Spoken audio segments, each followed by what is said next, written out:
nombre del Centro Nacional de Registros, quiero tomarme un minuto para saludar a la licenciada Irma Elena Cartagena, que este día cumple años. Felicidades, Irma. Irma Elena es la subdirectora de la Escuela de Formación Registral. Bueno, bienvenidos a su programa Viernes de Capacitación para Usuarios del CNR. Este programa lo diseñamos el año pasado de manera presencial. Ahora pues vamos a celebrar los programas de manera remota. Para nosotros como Centro Nacional de Registros es un honor de que de parte de nuestro director del registro de la propiedad intelectual, licenciado Salvador Funes Lizama, es nuestro nuevo director del registro de la propiedad intelectual y hay una tremenda ventaja. Salvador tiene experiencia registral de carrera, tiene maestría en Derechos de Propiedad Intelectual de la Universidad Austral de Argentina. Es catedrático de la Universidad Dr. José Matías Delgado en la Cátedra de Derechos de Propiedad Intelectual. Y por la mañana que conversábamos, hablábamos de poder visualizar una temática dirigida siempre a nuestros usuarios. Ayer lo hablábamos con Beto, ayer lo hablábamos con Coralia. Es el tema denominado inteligencia artificial y propiedad intelectual. Ese tema lo vamos a celebrar el 25 de septiembre, pero vamos a cambiar la modalidad. Vamos a hacer un conversatorio. Vamos a hacer un conversatorio que va a contemplar el contexto nacional de la propiedad intelectual y el contexto internacional. Y lo vamos a focalizar a la inteligencia artificial. ¿Cuál es esa relación que existe con derechos de propiedad intelectual? ¿Cuál es el tratamiento del marco jurídico nacional e internacional? ¿Y dónde nos vemos nosotros como Centro Nacional de Registro, particularmente registro de la propiedad intelectual? Entonces hay que estar pendientes para el día 25 de septiembre del 2020, siempre a las 10 de la mañana, pero con una modalidad de conversatorio. Ahora bien, para darle continuidad a la agenda programática, es importante explicar los aspectos generales y los aspectos metodológicos de esta conferencia. Primero que nada, la conferencia se denomina videojuegos y su protección a través de la propiedad intelectual. Pero dentro de ello existe un objeto en particular, y el objeto es el impacto de las industrias creativas en la economía y el desarrollo de nuestro país. Por otra parte, se genera también fuentes de empleo. Los videojuegos son una parte de la industria creativa e innovadora, o de lo que se conoce como industria naranja. Y finalmente nos hacemos la pregunta, ¿qué derechos de propiedad intelectual recaen sobre los videojuegos para su protección frente a terceros? Y lo que buscamos siempre es una protección frente a terceros, ya sea a través del registro, a través del depósito o a través de un reconocimiento. La hora siempre es de 10 a 11 de la mañana. Y la conferencista es la licenciada Coralia Osegueda, tiene una amplia experiencia en materia de propiedad intelectual, es registradora de la Oficina de Derecho de Autor, Centro Nacional de Registros, y por otra parte cuenta con una cantidad importante de maestrías que le acreditan como una profesional de mucha trayectoria. Como siempre, también tenemos una secretaría académica. En la Secretaría Académica nos va a acompañar la licenciada Elizabeth Lozano. Elizabeth es la jefa de la Oficina de Derecho de Autor del Registro de la Propiedad Intelectual del Centro Nacional de Registros. Es una profesional con una vasta experiencia en esta materia, de la cual nosotros nos sentimos sumamente orgullosos de ser compañeros. Por otra parte, también vamos a deshabilitar las cámaras y los micrófonos para evitar las interferencias de sonido y la conferencia será grabada. Hoy es nuestro programa número 16. Todas las conferencias se incorporan en la página web del Centro Nacional de Registros, hasta una semana para incorporar las conferencias a través del canal de YouTube, y eso nos permite la posibilidad de tener toda una cantidad de activos intangibles en materia de propiedad intelectual. Ahora, hablemos de las preguntas. Para las preguntas tenemos 20 minutos. Cuando Coralia termine su conferencia, se abre 20 minutos para las preguntas y para las respuestas. Pero paralelamente, en la Secretaría Académica, la licenciada Elizabeth Lozano también estará contestando en la aplicación a través del chat. Ahora bien, ¿cuáles son los temas a futuro? Los temas a futuro, el próximo viernes 4 de septiembre, proceso de inscripción de las garantías inmobiliarias.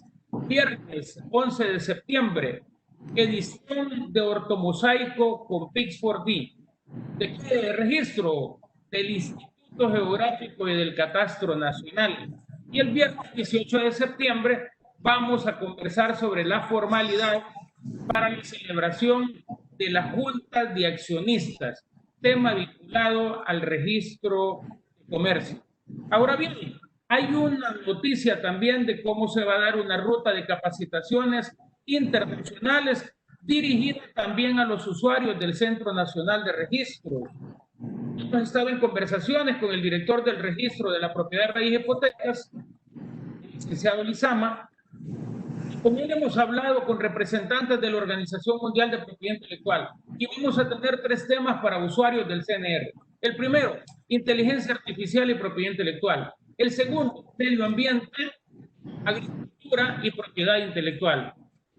Y otro tema relevante, salud pública y propiedad intelectual. Eso va para nuestros usuarios del sector académico, del sector público y del sector privado. Es un honor para su servidor, como representante de la Escuela de Formación Registral, presentar a la licenciada Coralia Osegueda, quien nos va a dictar esta importante conferencia de videojuegos y su protección a través de propiedad intelectual. Coralia, bienvenida, gracias por tu participación y aquí estamos todos los usuarios al servicio de aprender este lindo tema que es de impacto tanto nacional como internacional. Pasen un feliz día y nos vemos al final del programa. Buenos días a todos y a todas. Es un gusto y un honor para mí realmente poder abordar este tema de los videojuegos y su protección a través de la propiedad intelectual. Previo a dar inicio a esta presentación, he creído importante abordar el tema de las industrias creativas. ¿Y qué son las industrias creativas? Bueno, son todas aquellas actividades económicas, técnicas, que requieren de la creatividad y habilidades y también para potenciar el talento y la riqueza. Esto crea empleos a través de la explotación de su propiedad intelectual. Es decir, las industrias creativas es la unión de aquella creatividad científica, artística y económica que le permite a las personas, digamos, tener un trabajo y salir adelante empleando toda su imaginación. Entonces, vemos que este tema perdón, que se ve. Este término apareció en Australia allá por 1990, pero su principal desarrollo se dio en el Reino Unido. ¿Por qué es importante esto de las industrias creativas? Bueno, los efectos de esto es que generan empleo a jóvenes, también permite la inserción global, disminuye la fuga de talento y las migraciones y además de eso permite nuevos emprendimientos. Las industrias creativas, ¿qué forman? O sea, ¿cuáles son todas estas pequeñas industrias que forman parte de esta gran industria creativa? Pues la publicidad, la arquitectura, el mercado de arte y antigüedades, las artesanías, el diseño, la moda, el cine, el video, también las artes escénicas, la industria editorial, los software, la radio y la televisión y, por supuesto, los videojuegos. Las industrias creativas y los videojuegos. En realidad, los videojuegos son el segmento de este tipo de industria que unen más elementos tanto del ámbito tecnológico con la creatividad artística, puesto que los creadores de estos videojuegos de esa forma, empleando la tecnología y su creatividad, logran expresar su imaginación artística. Y muchas veces emplean la tecnología más avanzada para elaborar sus creaciones. como por ejemplo los códigos, a través de los códigos informáticos logran transformar esas ideas en expresiones de arte visual que cobran vida en los diferentes aparatos o consolas de videojuegos, como por ejemplo las computadoras, hoy en día las tablets, los teléfonos inteligentes, etcétera. Es decir, esta industria creativa es la que más une tanto todos los avances tecnológicos con la creatividad de la que el ser humano es capaz. Según la Organización Mundial de la Propiedad Intelectual, los videojuegos se han convertido en una industria mundial cuyo valor se calcula en 65 millones de dólares. Son el segmento de mayor crecimiento, aún incluso en la pandemia, son los que en realidad más han crecido en este tiempo porque son el sector de ocio y entretenimiento que tienen mucho movimiento económico, incluso por encima de la industria del cine. Esta industria genera millones de puestos de trabajo y valiosos ingresos fiscales, además de ofrecer apasionantes oportunidades a los creadores e ingenieros talentosos de todo el mundo, incluso diseñadores, de trabajar en lo que a ellos realmente les gusta, les apasiona. Entonces realmente tiene muchas bondades, tanto para la economía como para el desarrollo de aquel creador amante de los videojuegos. Es necesario hablar de un poco de la historia de los videojuegos, porque ¿cómo es esto? ¿Cómo es que surgen? ¿Cómo es que hemos llegado a esta actualidad con esta industria que realmente es bastante nueva y que genera bastantes beneficios económicos? Bueno, hay numerosos debates sobre quién creó el primer videojuego, pero esto es dependiendo del concepto que se tenga de videojuego. Sin embargo, entre los primeros se encuentran el X0 de 1952 y un juego denominado Tennis for Two de 1958. Buscando una definición bastante sencilla de lo que es videojuegos, en Wikipedia aparece que un videojuego es un juego electrónico en el que una o más personas interactúan, ya sea por medio de un controlador o por medio de un dispositivo que muestra imágenes y video, e incluso sonidos. De tal manera que el dispositivo electrónico o plataforma puede ser, por ejemplo, una computadora, lo que hablábamos antes, una arcade, que era con la que bastante popular entre los años 70, 80, y también las videoconsolas o dispositivos portátiles, como hoy en día son los teléfonos móviles. Ahora, prácticamente casi la mayoría de las personas posee al menos un videojuego dentro de su celular, porque esto nos permite distraernos en momentos tediosos, por ejemplo, cuando estamos esperando ser atendidos en una fila. Muchas personas pues están, de hecho, con sus teléfonos en algún videojuego entreteniéndose mientras tanto.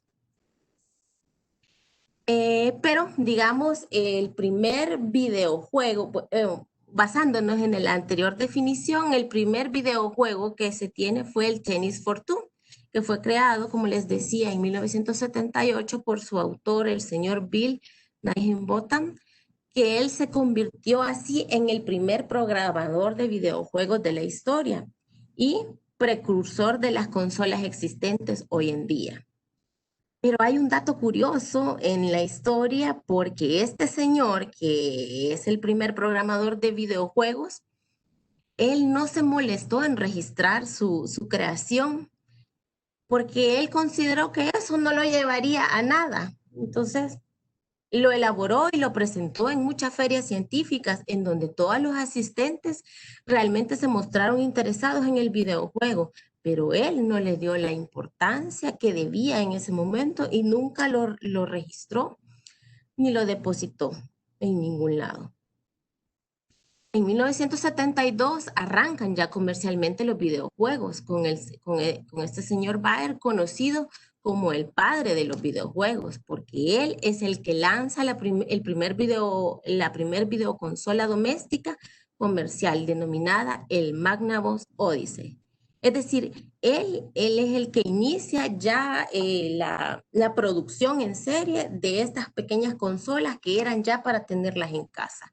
Porque el anterior, el señor que elaboró el primer videojuego, él fue el programador, pero él fue el que creó ya el aparato portátil, digamos, que permitió que muchas más personas tuviesen ese aparato y pudiesen jugar en casa. Bueno, ¿en qué consistía este aparato? Pues consistía en esta consola que se conectaba a la televisión con 2 controladores a modo de mandos, pero no contaba aún con una memoria RAM ni un procesador. Entonces, por ejemplo, los jugadores, para llevar las cuentas de quién iba ganando, lo iban haciendo por medio de una libretita e iban anotando sus puntos. Y para hacer más entretenido el videojuego, como era blanco y negro, vendían incluso unas plantillas transparentes de colores que se le pegaba al televisor y así simulaba, digamos, diferentes escenarios. En realidad era bastante básico, pero así es como llega a los hogares en Estados Unidos de muchas casas los videojuegos portátiles. Bueno, tan es así de que con ese primer aparato, pues se vendieron 100,000 unidades para una Navidad de alrededor de, eh, digamos, y cada una de estas consolas se vendieron al precio de $100 más o menos cada una.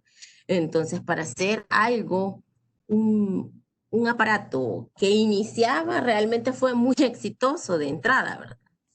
Luego, siempre en 1972, este señor Nolan Bushnell acudió a una de esas ferias en donde les comenté que estaba el primer programador de los videojuegos y él tuvo la oportunidad de jugar y vio que el juego podía mejorarse.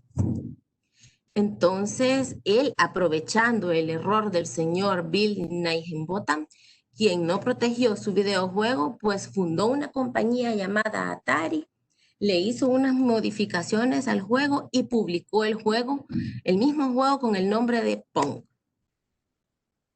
Ya en 1974, este señor Bushnell lanza la versión del juego para un entorno doméstico y se incluye por primera vez ya el microchip. Y en 1977 aparece la consola de Atari, es decir, ya cuenta con una memoria, ya hay un puntaje, ya hay una innovación. Vemos como en corto tiempo ya hay una innovación en los videojuegos también. Eso nos atrae bastante la atención. 4 años después aparece también la primera arcade japonesa. Las arcades es el nombre de las consolas que tenían allá en Japón y aparece el juego de Space Invaders. En 1980 aparece también la empresa Namco con el videojuego de Pac-Man. Posteriormente, en 1981, surge la arcade japonesa también de la empresa Nintendo con el videojuego de Donkey Kong. Posteriormente surge el videojuego de Mario y la leyenda de Zelda, los cuales también fueron muy exitosos y no solo en Japón, sino que también en Estados Unidos. Ya en 1983 hay una nueva versión de consola por parte de Nintendo, la cual fue conocida en esa época por la NES, por su abreviación, y esta ya contaba con cartuchos que incorporaban también sellos de calidad. Ya para 1985 aparece otra empresa denominada Sega y con ello empieza la guerra de las consolas japonesas, lo que propició una competencia entre ellas e innovación para tratar de ganar la mayor cantidad de adeptos a los videojuegos del mercado. Cada una le iba poniendo una novedad más para hacerla más atractiva y robarle, digamos, simpatizantes a la otra marca de videojuego. También esto nos llama bastante la atención porque aparece otro concepto, las marcas. Hay una guerra de marcas entre estos productores de videojuegos. Mientras esto sucedía, digamos, mientras tenía este importante auge en la industria de los videojuegos en Japón, ocurría algo muy particular en Estados Unidos, y es que esta recién nacida industria estaba pasando por una crisis porque el mercado se saturó con productos y copias de baja calidad, lo que desprestigió mucho el rubro en Estados Unidos. Y a su vez no se valoraba el trabajo y la creatividad de los programadores, lo cual provocó una fuga de talento dentro de las empresas de Estados Unidos. Bueno, la que estuvo, digamos, tuvo la principal crisis fue Warner Communications, que sus cuatro más importantes programadores abandonaron la compañía. Entonces, en ese momento en Estados Unidos se tuvo la creencia de que esta industria en realidad ya había llegado a su final. Sin embargo, como les comenté anteriormente, en Japón la industria sí que iba creciendo, iban innovando, iban haciendo más atractivo todo este tema de los videojuegos. Tanto es así que llegó a Estados Unidos y ya para más o menos 1985 se hizo una encuesta en donde los niños estadounidenses, digamos, reconocían más a este personaje de Mario Bros que incluso el propio Mickey Mouse. Entonces, con todo este tema en donde ha salido, digamos, a resaltar un poco el tema de que es necesario proteger, digamos, los códigos fuentes, los programas de ordenador, que hay una guerra de marcas por ahí, es necesario realmente proteger los videojuegos y los productos que derivan del mismo, como por ejemplo lo que les decía, el software, el videograma, la obra literaria, que no es más que el guión de la historia que se incorpora dentro del videojuego, con los diálogos que tienen todos los personajes al interior, la música, muchos de los videojuegos llegan a una música, y la marca que se genera, ya sea del videojuego, de las consolas o la marca de la misma empresa productora de los videojuegos. Entonces, ¿y cómo se protegen estos videojuegos? Pues se protegen por medio de las herramientas que nos brinda la propiedad intelectual. Entonces, ¿qué es la propiedad intelectual? Pues la propiedad intelectual son todas las creaciones del intelecto humano cuya existencia constituye una serie de derechos a favor de sus creadores o de quienes ostentan el título de propietario de esa creación por medio de una transferencia de derechos que hace el autor al titular. Más adelante vamos a ver un poco qué es esto de la transferencia. Pero lo importante es que la propiedad intelectual es la protección de todas esas creaciones del intelecto humano, plasmadas ya en la realidad, ya sea transformadas en una obra, ya sea transformadas, por ejemplo, en una marca, en un signo distintivo que permita identificar un producto o un servicio. Toda esa creatividad puede protegerse. Entonces, ¿cuáles son, digamos, los elementos que forman parte de la propiedad intelectual? Por un lado está la propiedad industrial, que abarca todo lo que son los signos distintivos o marcas o nombres comerciales, emblemas, expresiones o señales de publicidad e incluso nombres comerciales. También parte de la propiedad intelectual están todas las patentes de invención y como otra rama, digamos, paralela a la propiedad industrial, dentro de la propiedad intelectual está el derecho de autor y los derechos conexos, los cuales vamos a ver más adelante en qué consisten, pero los vamos a ver aplicados directamente al tema ya de los videojuegos. En opinión de la Organización Mundial de la Propiedad Intelectual en torno a este tema de los videojuegos, pues ellos manifiestan que en lo que a videojuegos respecta, el derecho de autor comprende las historias, personajes, la música, los gráficos y en algunos casos también los entornos imaginarios y ubicaciones geográficas, e incluso el código fuente del software, porque todo esto ha sido, digamos, pensado y luego diseñado, llevado a la práctica, plasmado en un soporte material, como puede ser, por ejemplo, la programación de un videojuego. Y bueno, más aún dice que también se protege el juego en toda su totalidad, registrándolo bajo la categoría, puede ser de obra audiovisual o literaria. Esto depende de cada uno de los países. Porque como vamos a ver más adelante, los videojuegos realmente son una especie de obra compleja porque llevan varios elementos. Está el programa de ordenador, está la obra visual que lleva también su creatividad, su diseño, está los personajes, etcétera. Pero bueno, entonces, según el derecho de autor realmente tiene mucha relación con los videojuegos porque hay varios elementos que se pueden proteger por medio del derecho de autor. Entonces, ¿qué es el derecho de autor? Pues esta es la protección jurídica que se le otorga a los creadores, tanto de obras artísticas o literarias, desde el momento de su creación, de tal manera que el autor es la persona natural que ha creado una obra literaria o artística. En este punto quiero traerles a la atención que un autor nunca va a ser una persona jurídica, es decir, una empresa, una sociedad, no. Siempre va a ser una persona natural, porque las creaciones son producto del intelecto humano.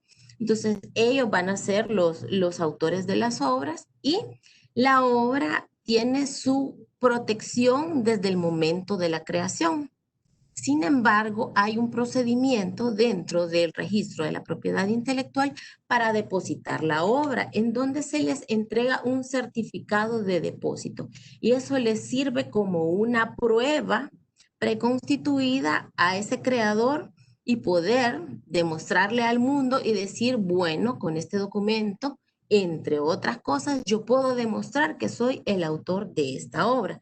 Sin embargo, no es el único medio, pero es el medio idóneo que cada creador tiene a la hora de defender su obra en algún determinado momento, por ejemplo, frente a una demanda en los tribunales, etc.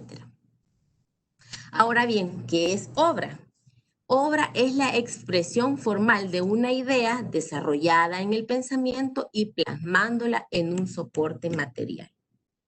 Por ejemplo, el código fuente de un programa de ordenador o videojuego. Esa es una obra. O sea, yo como creador de videojuegos he tenido la idea de, por ejemplo, voy a elaborar un videojuego en donde secuestro a una princesa y un monstruo secuestra a una princesa y entonces luego viene un héroe a liberarla pasando por diferentes, digamos, niveles de complicación o diferentes escenarios de complicación para finalmente poder rescatarla. Esa es una idea. Todo el mundo puede, digamos, tener esa idea. Eso no se protege. Lo que se protege es el código fuente, en donde yo ya empiezo a programar, a diseñar las pantallas, los diálogos, etcétera, de cómo va a ser la trayectoria de todo ese videojuego. Esa expresión real y concreta de lo que yo he diseñado en el pensamiento es la obra y eso es lo que yo puedo proteger. Y bueno, ¿cuáles son las características de las obras? Pues que son creaciones del intelecto, deben de estar fijadas en un soporte material y deben de ser originales. Cuando decimos deben de estar fijadas en un soporte material, es decir, deben de estar plasmadas en algo como por ejemplo en el programa ya de ordenador por medio del lenguaje de programación. ¿Quiénes pueden ser los titulares de una obra? Bueno, el artículo 10 de la Ley de Propiedad Intelectual nos dice que es la persona natural que ha creado o ha participado en la creación de esa obra. Es decir, el autor puede ser el titular de su obra. Pero también la persona que aparezca como tal en la obra, salvo prueba en contraria. Hay una presunción de que esa persona es el autor. Si aparece, por ejemplo, en el ámbito literario, en la portada de un libro, si su nombre aparece, digamos, en el estuche del videojuego, se presume que esa información es verdadera y que es el autor, a menos que haya una prueba en contrario, pero eso se tiene que ventilar dentro de un proceso judicial, ¿verdad?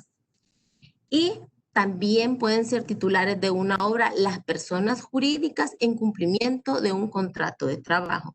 Esto es importante porque, por ejemplo, una empresa desarrolladora de videojuegos puede contratar a programadores, por ejemplo, y a diseñadores gráficos para la elaboración de videojuegos.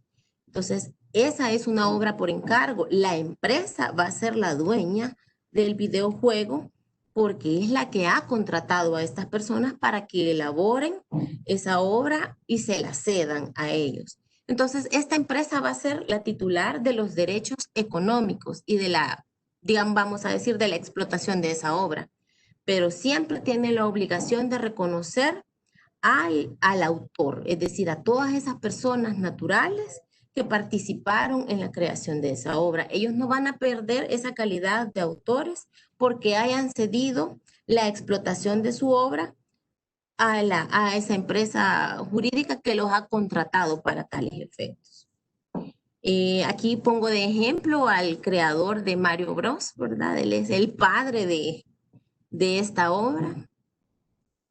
Y bueno, entonces, como ya les había adelantado, el derecho de autor comprende, digamos, dos ámbitos, tanto los derechos morales, que son una expresión de la personalidad del autor, ya vamos a ver más adelante, a profundizar sobre este tema, y por otro lado, el derecho de autor también comprende los derechos económicos, es decir, protege todos los intereses económicos o patrimoniales del autor.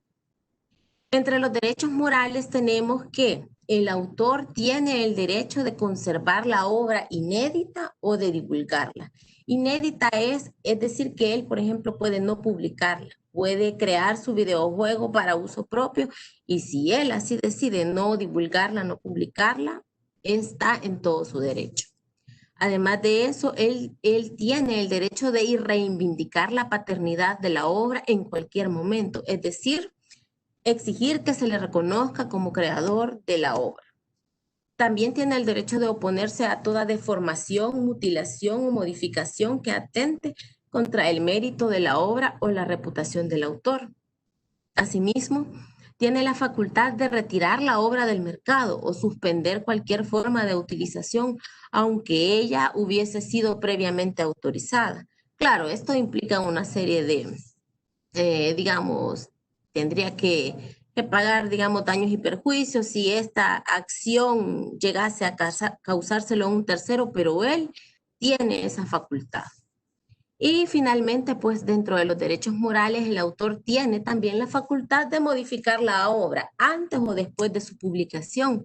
Como por ejemplo, tenemos aquí la evolución de Mario Bros que ha tenido a lo largo del tiempo. Eso es una expresión o un reflejo de la facultad de los derechos morales que posee el autor. Digamos, Mario Bros no es lo mismo en el primer videojuego que, por ejemplo, en Super Mario Bros. 3 o en Mario Kart, etc. Ahí vemos cómo el personaje ha ido evolucionando.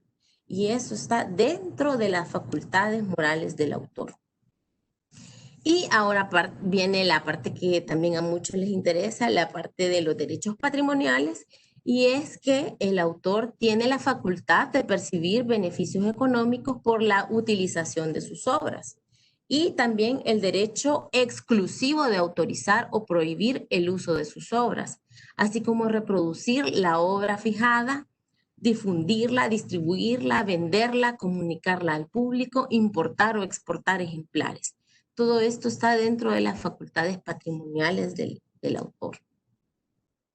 Y algo que se relaciona bastante con este tema también son los derechos conexos.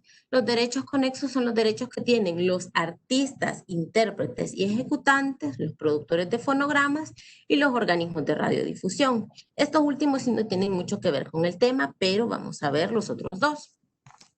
¿Quiénes son los artistas, intérpretes y ejecutantes?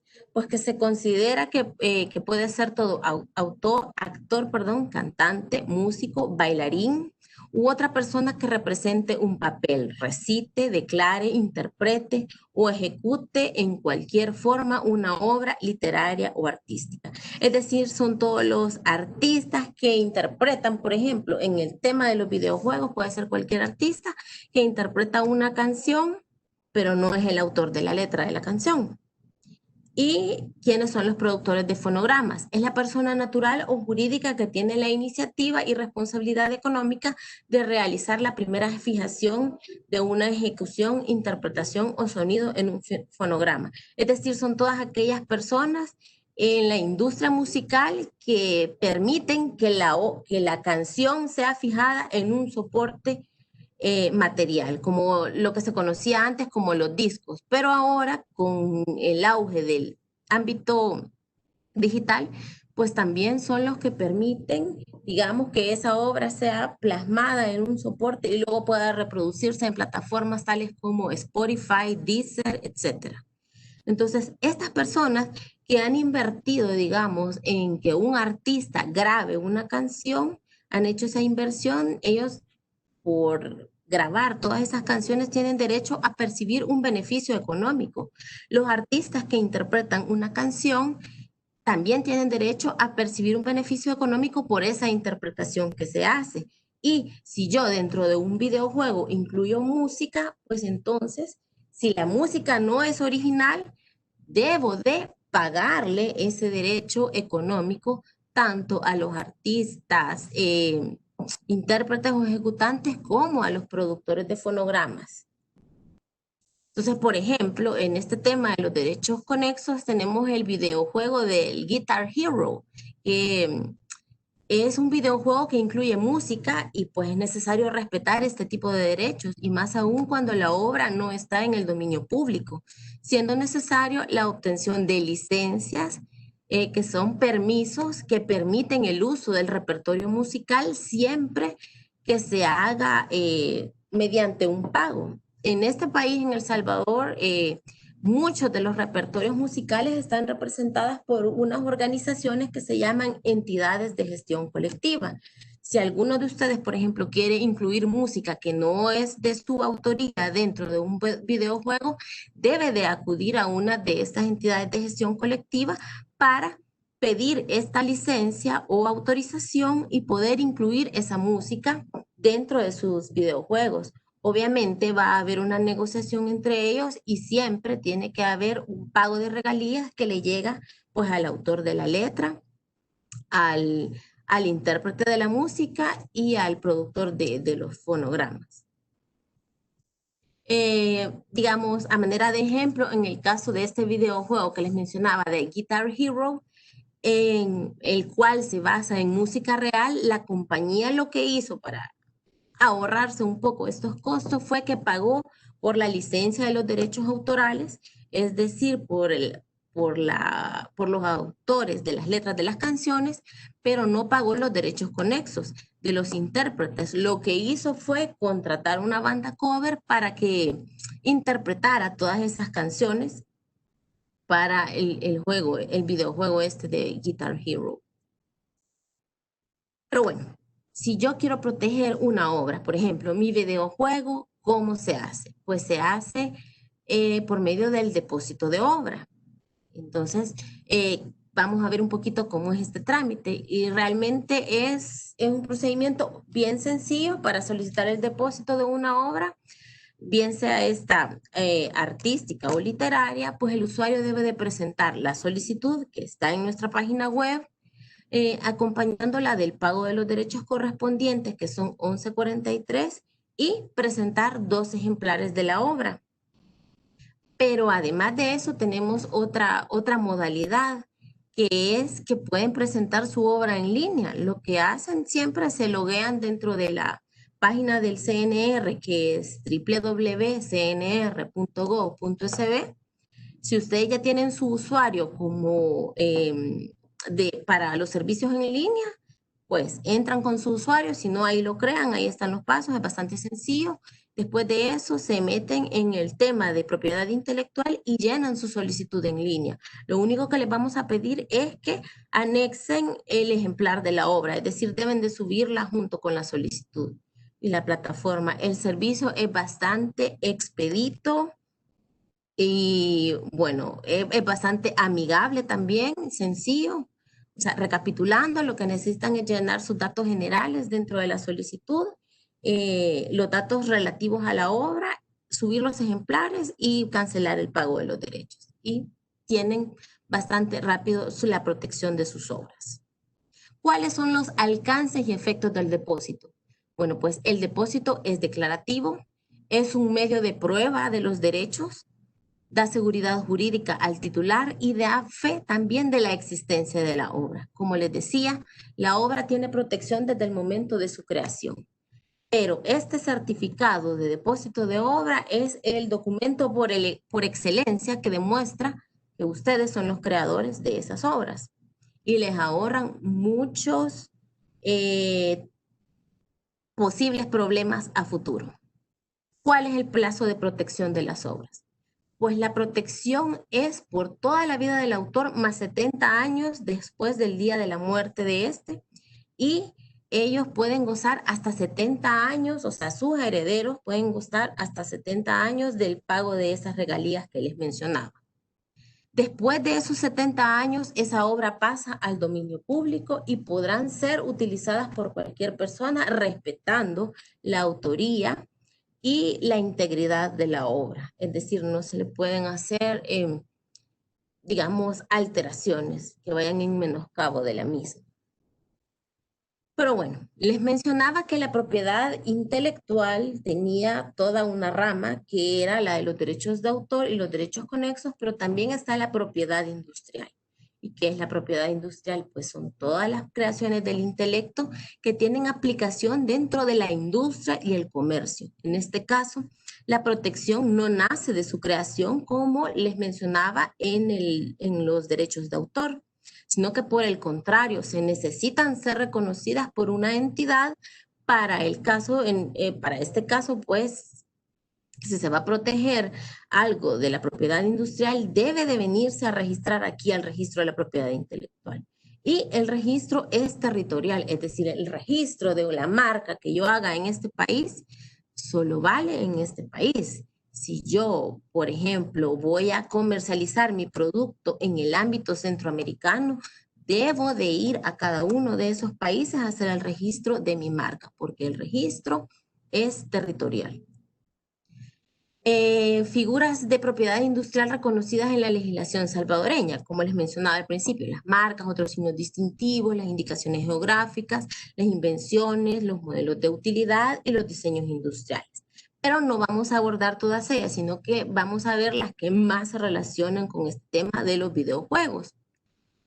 Y vemos que las marcas, digamos, la definición según la ley de marcas y otros signos distintivos nos dice que es cualquier signo o combinación de signos que permita distinguir los bienes o servicios de una persona de los de otra por considerarse estos suficientemente distintivos o susceptibles de identificar los bienes y servicios a los que se aplican frente a los de su misma especie o clase.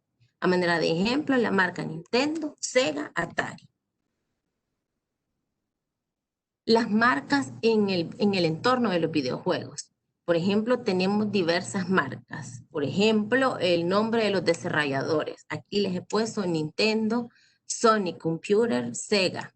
El nombre de los videojuegos también se puede proteger por medio de la figura de las marcas. Por ejemplo, Super Mario 3, Final Fantasy, Mortal Kombat, y el nombre de la consola o el aparato compatible para jugar el videojuego también puede protegerse por medio de una marca. A manera de ejemplo, Nintendo Switch, PlayStation 4, el Dreamcast, etc. Pero además de eso, hay otros productos que pueden derivarse de las marcas. Si las marcas de los videojuegos, por ejemplo, tenemos Angry Birds. Este es muy popular entre los niños y ellos han concedido licencias, es decir, un permiso a diferentes fabricantes para que puedan incluir sus logos dentro de otros artículos que no tienen nada que ver con los videojuegos, como por ejemplo bolsones, estuches para lapiceros, camisetas, cuadernos, etcétera. O sea, también puede explotarse la marca del videojuego en otro ámbito. ¿Qué es una invención? Bueno, una invención es una idea aplicable en la práctica a la solución de un problema técnico determinado.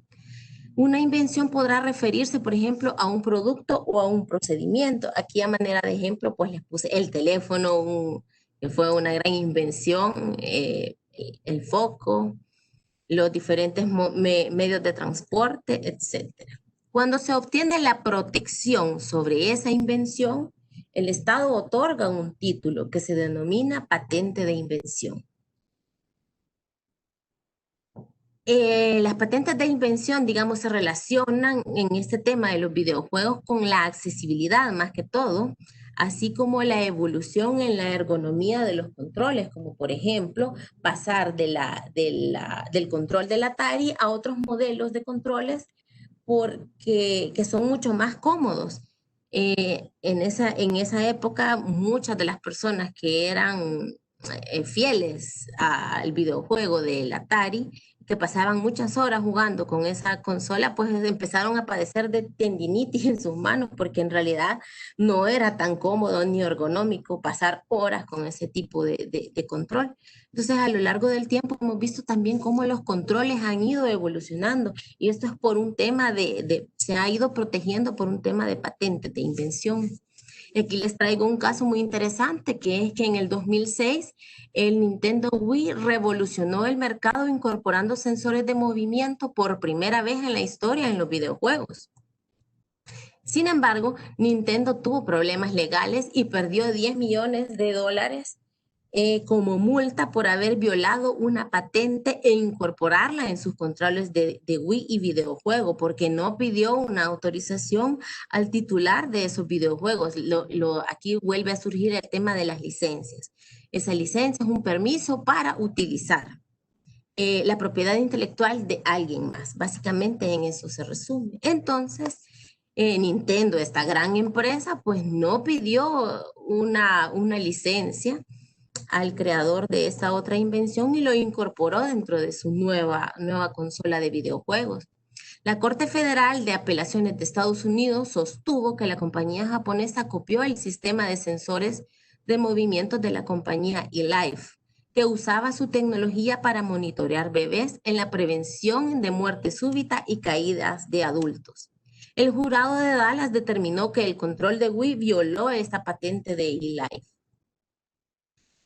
A manera de conclusión, pues quiero traerles a la atención de la importancia, o recalcar más bien dicho, de la importancia de la propiedad intelectual con la protección de los videojuegos y cuáles figuras son las que más se acoplan para sus intereses. Por ejemplo, por medio del derecho de autor se puede proteger lo que les decía yo, la música original de cada uno de ustedes, el código fuente, que es la base del programa de ordenador, el guión, es decir, la historia, los parlamentos que se van desarrollando dentro del videojuego. También se puede proteger el diseño de los personajes, así como por ejemplo veíamos Mario Bros. O los Angry Birds, etc. También los aspectos artísticos, que son por ejemplo los diseños de todas las pantallas o escenarios que encontramos dentro de los videojuegos, el diseño de la caja y el diseño también del sitio web del videojuego. Por medio de las marcas se puede proteger la razón social de la empresa, el logotipo de la empresa, el título del juego, el subtítulo del juego y las frases gancho que se asocian con el juego o que se asocian a la empresa. Y por medio de las patentes, pues también se pueden proteger las soluciones técnicas del equipo informático, los elementos inventivos de las partidas o diseños del juego, las innovaciones técnicas en el diseño del programa informático y las redes o las bases de datos. Esto más que todo para Estados Unidos. Bueno, entonces hemos visto a lo largo de la historia de los videojuegos cómo algunas personas pues no protegieron adecuadamente sus obras o al contrario, hicieron una violación de la propiedad intelectual de un tercero. Vemos que la propiedad intelectual con este tema de los juegos es muy importante, es muy relevante, está muy relacionado.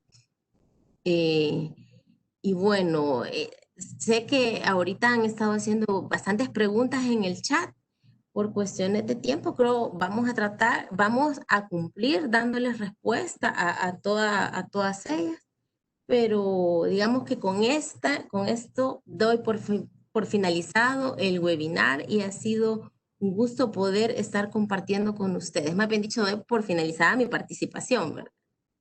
Pero realmente estoy muy complacida de haber compartido con ustedes este tema.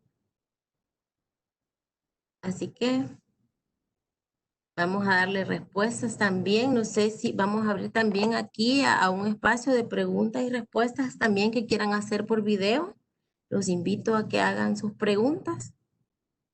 Pueden activar el video o igual vamos a continuar. Vamos a dar respuesta a todas las preguntas que nos han hecho llegar amablemente a nuestro chat.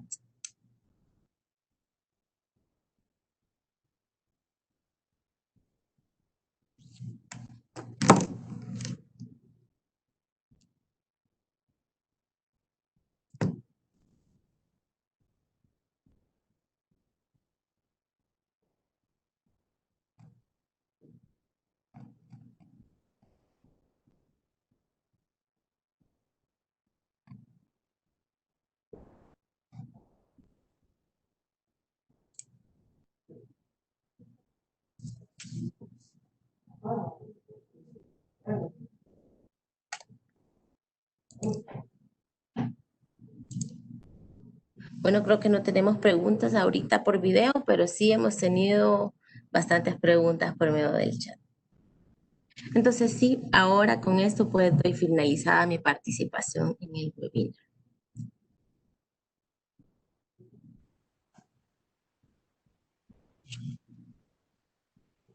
Dentro de la metodología, sí, dentro de la metodología, Coralia, es importante visualizar si en pantalla tenemos algunas preguntas, porque dentro de ese proceso sistemático se visualiza poder dar respuesta a las preguntas que se encuentran dentro de pantalla y se le da lectura a la pregunta y se le da lectura al nombre. Si en este momento podemos ver si tenemos preguntas en pantalla, bienvenidas. Ok, sí tenemos preguntas en pantalla, pero han sido respondidas, sin embargo, puedo leerlas. A ver. Si gusta, Coralia, para que todo el público pueda escuchar, escojamos preguntas y les damos lectura a la pregunta y damos tu opinión con respecto a la respuesta y después solo vamos a hacer un recorrido final de la temática que yo lo tengo en este momento y luego daríamos por cerrado el programa. Entonces, te dejo para las preguntas y respuestas. Gracias. Sí, dice que, bueno, preguntan cuánto es el pago de los derechos para proteger un depósito de obra. Son 11.43. Dice, dice, al comprar la copia de algún videojuego, ¿estoy comprando la licencia para usar ese software o soy dueño absoluto de la obra? No. Cuando usted compra dice, cuando usted compra un videojuego, solo es propietario del objeto material, es decir, del videojuego como producto, no es propietario del videojuego. No es una licencia para que usted pueda hacer con él lo que le venga en gana y explotarlo económicamente en perjuicio del titular de los videojuegos, ¿no? Es dueño nada más de su ejemplar para para los efectos de lo que lo compró, es decir, solo puede jugar con él. La ley nos permite hacer una copia de respaldo en el caso de los programas de ordenador para mantenerla dentro de nuestra computadora a manera de respaldo por si se llegase a arruinar, pero no para hacer copias y venderlas y beneficiarnos económicamente en perjuicio de los verdaderos titulares de la obra. Es decir, solo se es el dueño del objeto material, no de los derechos de propiedad intelectual que implica ser el propietario de un videojuego. Vamos a ver. Dice una pregunta, si se vende o cede los derechos de autor el tiempo de protección, es decir, aquí dice 75 años, pero son, vamos a ver, 75 años serán siempre de quien me cedió o se contaría desde mi fallecimiento por ser el nuevo titular. No. La protección de los derechos de autor es por toda la vida del autor, más 70 años después de su fallecimiento, ¿verdad? En ese caso, en esos 70 años, los beneficiarios pues son sus herederos. Entonces, el autor, él vende su obra, por ejemplo, mientras está en vida. Él ha cedido sus derechos patrimoniales, es decir, la explotación de esa obra, que solo va a tener vigencia 70 años después del fallecimiento del autor. Si el autor vende su obra a un tercero, el autor tiene derecho, sus derechos morales son por toda su vida y de manera indefinida y perpetua, pero sus derechos económicos son por toda su vida, pero en el caso de que él las ha cedido, entonces las cede por el tiempo que él, digamos, esté vivo, más 70 años después de su fallecimiento. Después de que el autor fallece, esa obra, después de transcurridos los 70 años, pasa ya al dominio público. Ya no podría beneficiarse económicamente a alguien después de esos 70 años de la obra original. Por ejemplo, el caso del Principito. Esa obra ya pasó al dominio público. ¿Por qué? Porque su autor ya pasaron 70 años de su fallecimiento. Sin embargo, hay otro tema relacionado que son las obras derivadas. Si yo, con permiso del autor, por ejemplo, tengo permiso, autorización para hacer una traducción, eso se convierte en una obra derivada que posee sus propios derechos. Ahí el autor, con previa autorización del creador de la obra original, el traductor tiene sus derechos que se equiparan al derecho de autor. Entonces, esta traducción, digamos, va a poseer no va a pasar al dominio público mientras esté vivo su autor y solo hasta 70 años después de su fallecimiento. No tiene nada que ver con los años de vida que tenga el que posteriormente compra la obra. Vamos a ver la pregunta. Dice, otra pregunta, ¿solo es dueño del objeto? Ah, esta ya la respondimos.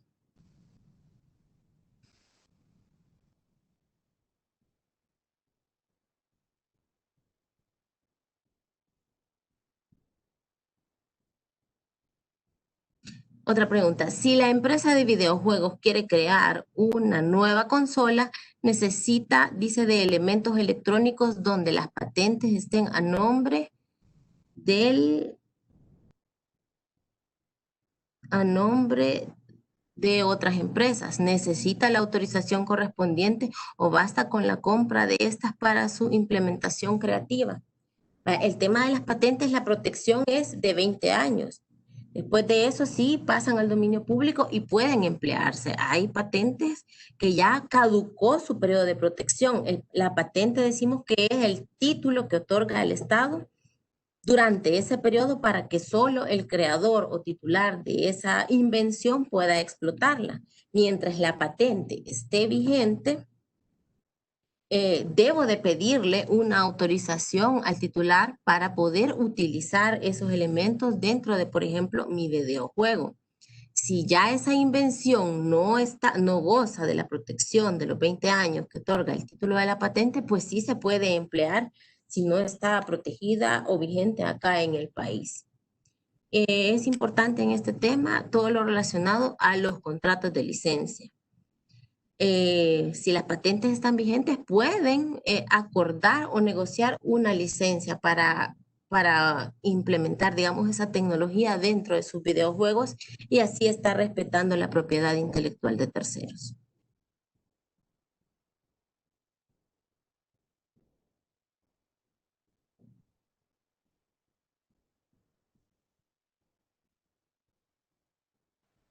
Sí.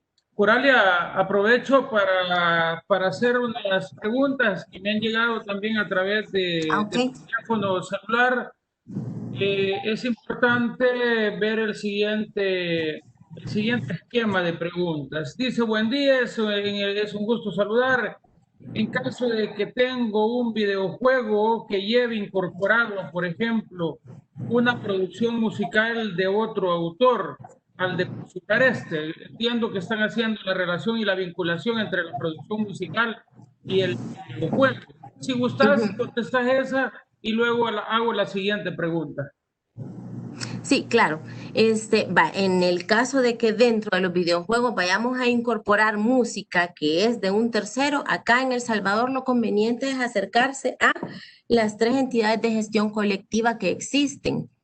Vamos a ver, SACIM, que es de salvadoreños, autores y compositores, que representa a todos los autores de obras, ya sean nacionales o internacionales. También está SACIM, que es así, es el que les mencionaba. También está Aries, que es de los artistas, intérpretes y ejecutantes. Cuando incluimos una canción que sea interpretada por un artista que no es el autor, por ejemplo, a manera de ejemplo, sabemos que Luis Miguel es un intérprete muy famoso, pero no es el creador de las canciones, entonces debe de pagársele al autor de la letra, al intérprete si es una persona diferente y a los productores de fonogramas, que ese sería, está Aries, SACIM, ASAP. ASAP es la de los productores de fonogramas. Esas son las tres entidades de gestión colectiva que existen en nuestro país y que representan, digamos, la industria musical. Ellos son bastante accesibles porque la obligación de ellos es, pues, negociar con todas aquellas personas que están interesados en utilizar la música. Bueno, y no solo en el ámbito de los videojuegos, sino que también, por ejemplo, para poner música de ambientación dentro de un restaurante, dentro de una tienda de ropa. Todas estas personas van a estas entidades de gestión colectiva, negocian el acuerdo de una licencia, el pago de la remuneración de las regalías que finalmente van a dar a los titulares de los derechos, y usted ya puede utilizar esa música dentro de los videojuegos. Hay una ampliación de la pregunta, Coralia, ¿Sí? justamente en esta vinculación de la producción musical. Y la Ujú. ampliación dice lo siguiente, buen día, un gusto en caso de que tenga un videojuego que lleve incorporada, por ejemplo, una producción musical de otro autor. Al depositar este videojuego, se asume que he pagado la respectiva licencia o el registro me pedirá algún comprobante de esa licencia.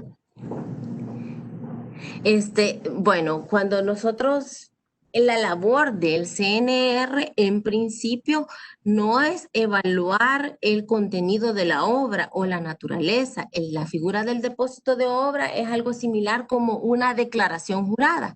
Es decir, viene el autor y dice, yo manifiesto que soy el creador de la obra. Eso me lo dice él, ¿verdad?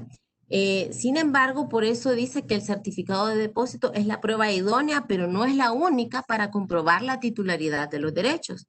Él puede venir, presentarme su videojuego, incorporar la música.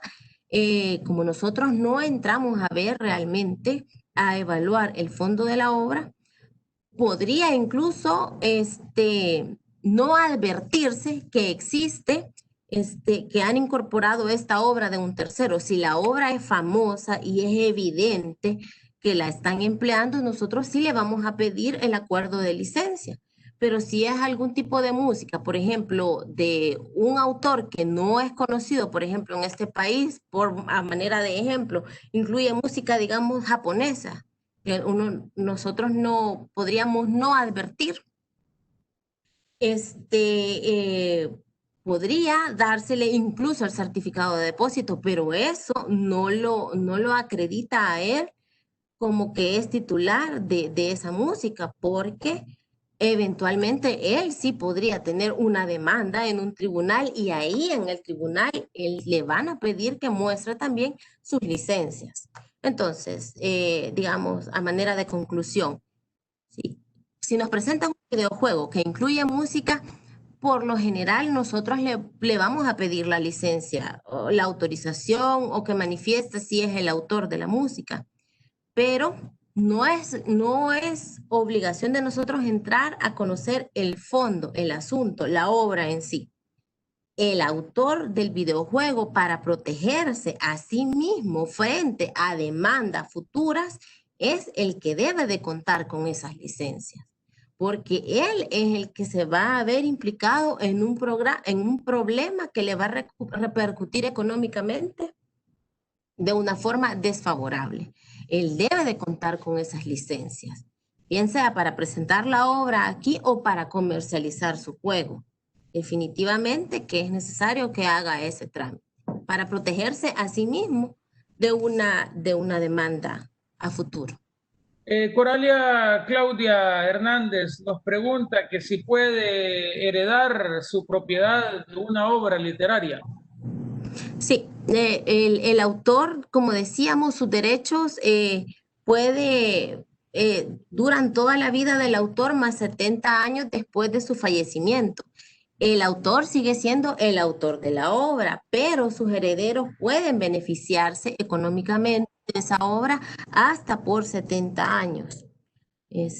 A manera de ejemplo, algo muy conocido fue, por ejemplo, Cantinflas, que él, después de su fallecimiento, él tenía un derecho sobre sus interpretaciones, sobre el personaje de Cantinflas.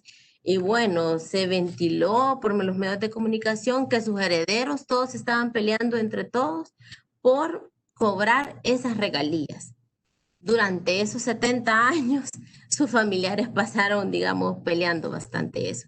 Otro caso, por ejemplo, es de Roberto Gómez Bolaños, Chespirito, que ha sido productor de muchas obras, ¿verdad? De los guiones, del Chavo del Ocho, etcétera. Pues sus herederos están ahorita, digamos, dentro de esos 70 años en donde están percibiendo un beneficio económico de toda la rentabilidad que genera la explotación de su obra. Por ejemplo, hoy en día hay licencias para que se hagan incluso caricaturitas del Chavo del Ocho. Sobre eso hay un derecho, hay un beneficio que lo viene a disfrutar los herederos del guión del Chavo del Ocho. Nos hemos pasado de tiempo, pero está tan interesante que vamos a seguir preguntando. Ok. David García nos pregunta, buenos días, yo tengo una pregunta. En la actualidad, con la expansión digital, ¿cómo se garantiza la propiedad intelectual fuera de las fronteras de El Salvador? Ok. Vemos que la propiedad intelectual es bastante amplia, ¿verdad? Por el lado de los derechos de autor, decíamos que la obra tiene su protección desde el momento de la creación, pero por supuesto, yo debo de hacer el trámite del depósito de obra para contar con ese certificado que sirve como una declaración de que yo estoy manifestando que soy el creador de esa obra. Hay un tratado internacional que se llama el Convenio de Berna, en donde hay más de 100 países que son suscriptores de este convenio internacional y todos se han comprometido a respetar, digamos, los derechos de autor de las obras. Todos los miembros de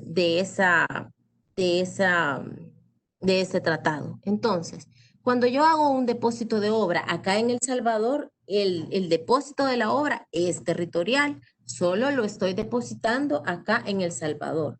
Con el depósito que hago aquí no significa que está esa obra en las bases de datos de, por ejemplo, México, de, por ejemplo, de Perú, de Estados Unidos.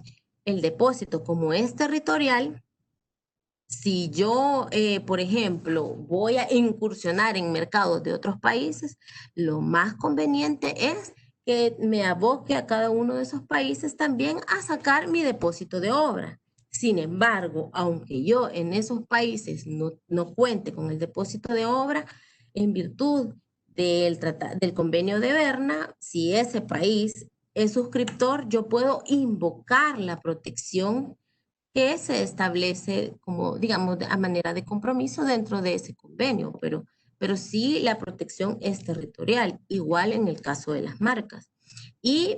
Pero aquí es un poco más complicada la cosa porque decimos que en las marcas o todos los signos distintivos o la propiedad industrial, la protección sí o sí tiene que hacerse el trámite de registro. Ahí ya no hablamos de depósito de obra, es un registro. Debe de hacerse el trámite, debe de contarse con el certificado y el registro es eminentemente territorial. Si yo voy a incursionar en el mercado de los videojuegos de la región centroamericana, expandirme por ejemplo, México, Perú, Colombia, debo de hacer el registro de toda mi propiedad industrial en cada uno de esos países. Por ejemplo, el registro de marcas, si yo llegase a tener alguna invención, pues también realizar el trámite en todos ellos.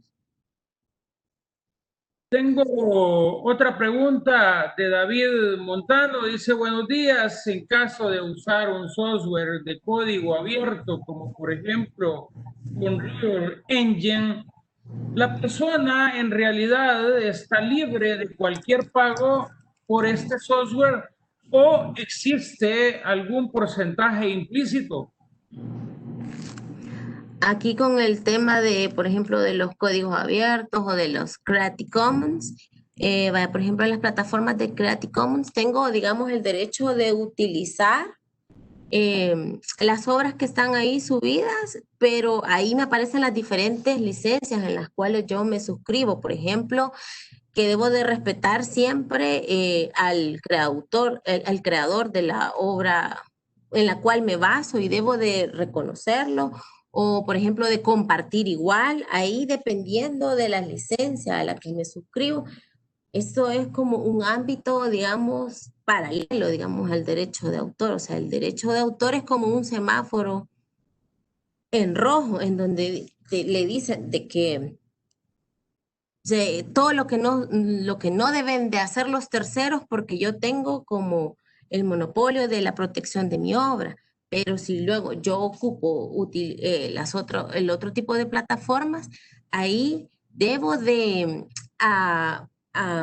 someterme, por decirlo así, a las licencias de uso de las cuales yo, previo a utilizar esa obra, estoy diciendo que estoy de acuerdo de utilizarlo como está ahí. Como eso es una creación, digamos, colectiva, entonces es digamos, un sistema diferente, en donde mi obligación es respetar la licencia en la cual en la cual me suscribo para poder hacer uso de esta obra y generar una obra derivada. Y esa obra derivada voy a tener la obligación de compartirla con las condiciones a las cuales yo al inicio me acepté.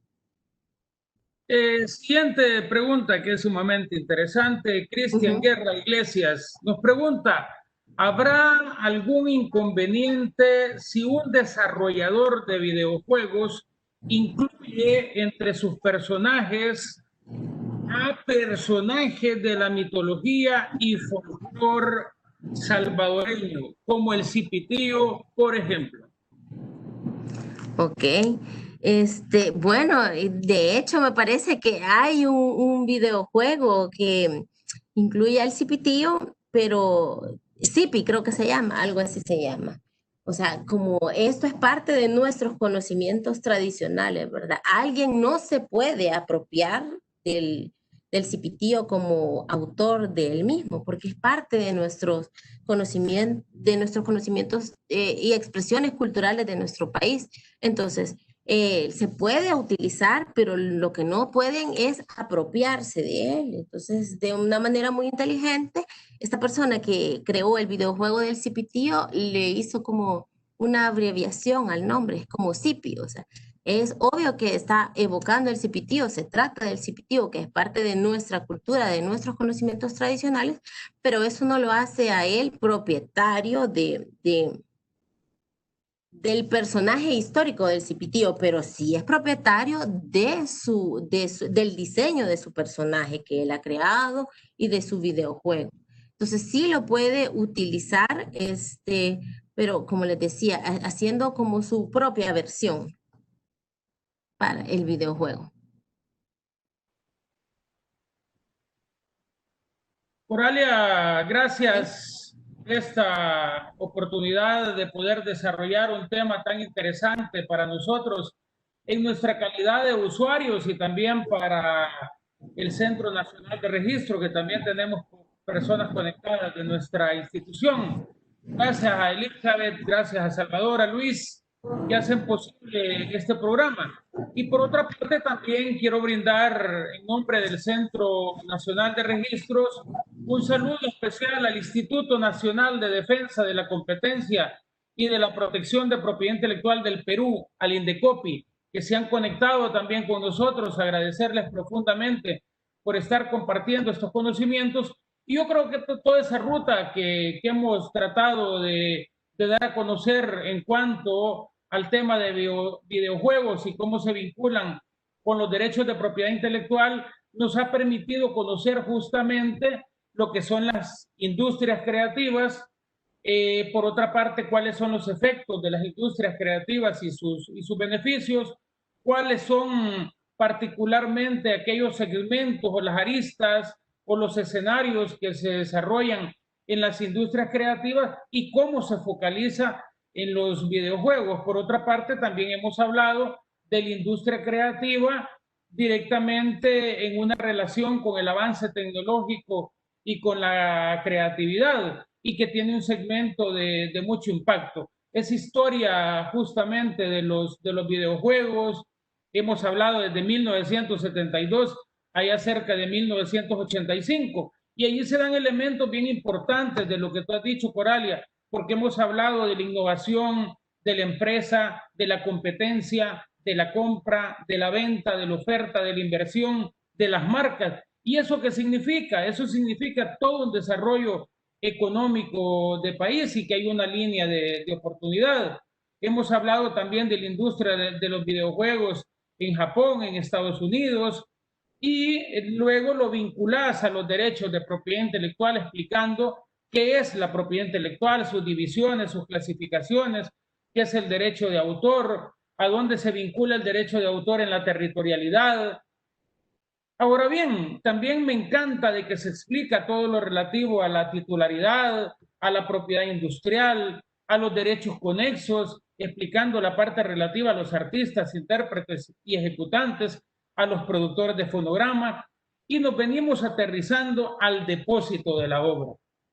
Y claro, la oficina rectora para ello es el Centro Nacional de Registros, justamente el registro de la propiedad intelectual.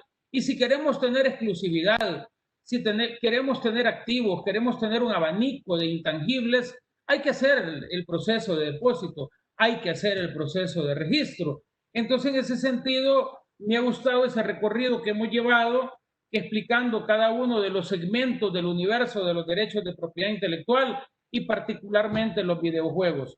Vamos a seguir hablando de estas temáticas tan interesantes de propiedad intelectual. Es rico el conocimiento que tienen ustedes, gracias a los usuarios por estar siempre presentes. Este programa es justamente para nuestros usuarios.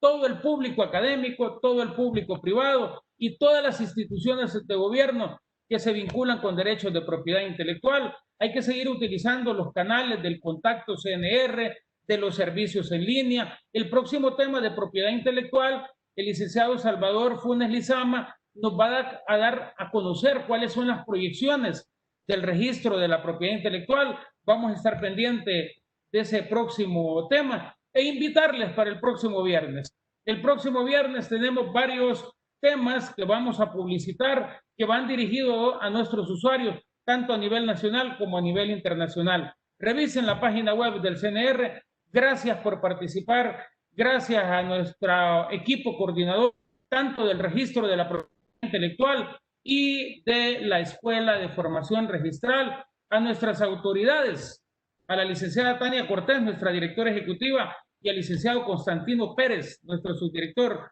Gracias por hacer posible el programa. Nos vemos el próximo viernes y hasta pronto.